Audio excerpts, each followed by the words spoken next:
Hello friends, ഓസ്ട്രേലിയയിലെ ടാസ്മാനിയയിലെ ക്യൂൻസ്റ്റൗണിൽ നിന്ന് ആരംഭിക്കുന്ന വെസ്റ്റ് കോസ്റ്റ് വൈൽഡ്നസ് റെയിൽവേയുടെ മനോഹരമായ യാത്രയിലേക്ക് നിങ്ങളെ ഞാൻ സ്വാഗതം ചെയ്യുന്നു. ക്യൂൻസ്റ്റൗണിൽ നിന്ന് റെഗാട്ട പോയിൻ്റ് വരെ നീളുന്ന ഈ യാത്ര ചെറുതായാലും ഓരോ നിമിഷവും അത്ഭുതങ്ങളാൽ നിറഞ്ഞതാണ്. നിങ്ങളും ഈ വീഡിയോ വഴി വെസ്റ്റ് കോസ്റ്റ് വൈൽഡ്നസ് റെയിൽവേയുടെ മനോഹരമായ യാത്ര ആസ്വദിക്കൂ. ഈ റെയിൽവേ പാത 1800കളിലെ മൈനിങ് ചരിത്രത്തിൽ ജീവിച്ചിരുന്ന ഒരു സ്മാരകമാണ്.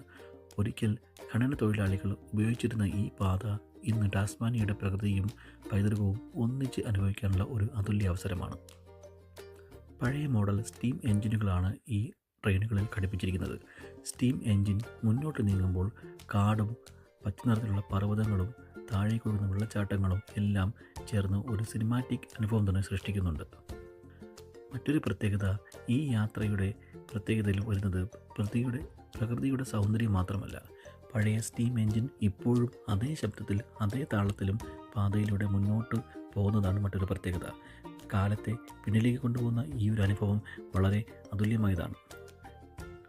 വീഡിയോ ഇഷ്ടപ്പെട്ടാൽ ലൈക്കും സബ്സ്ക്രൈബും ചെയ്യാൻ മറക്കരുത്.